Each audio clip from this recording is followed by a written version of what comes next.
ગૃહમંત્રી અમિત શાહ 3 ઓક્ટોબરે ગુજરાત આવશે। અમિત શાહ માણસામાં કુળદેવી બહુચર માના મંદિરે પરિવાર સાથે આરતી અને પૂજા કરશે। 3 ઓક્ટોબરે અમદાવાદમાં નવા પોલીસ કમિશનર ઓફિસનું ઉદ્ઘાટન કરવાના છે। ત્યારે 4 ઓક્ટોબરના અમદાવાદ ડિસ્ટ્રિક્ટ કોઓપરેટિવ બેંકના સ્વર્ણિમ શતાબ્દી મહોત્સવમાં પણ હાજર રહેશે।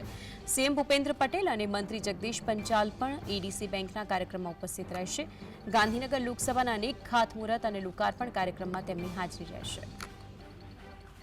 વધુ માહિતી માટે સંવાદદાતા જતીન જોડાઈ ગયા છે। જતીન, અમિત શાહનો ગુજરાત પ્રવાસ વિગતો શું?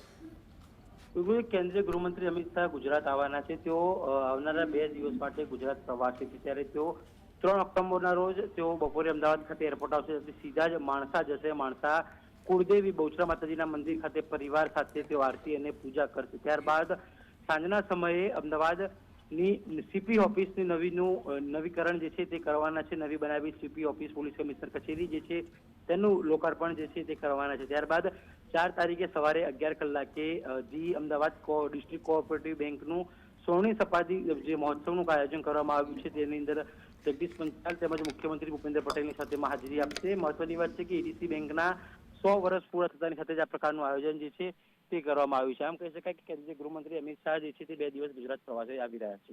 જી બિલકુલ, જતીન, આપ જોડાઈને સમગ્ર વિગતો જણાવી તે બદલ આપનો આભાર।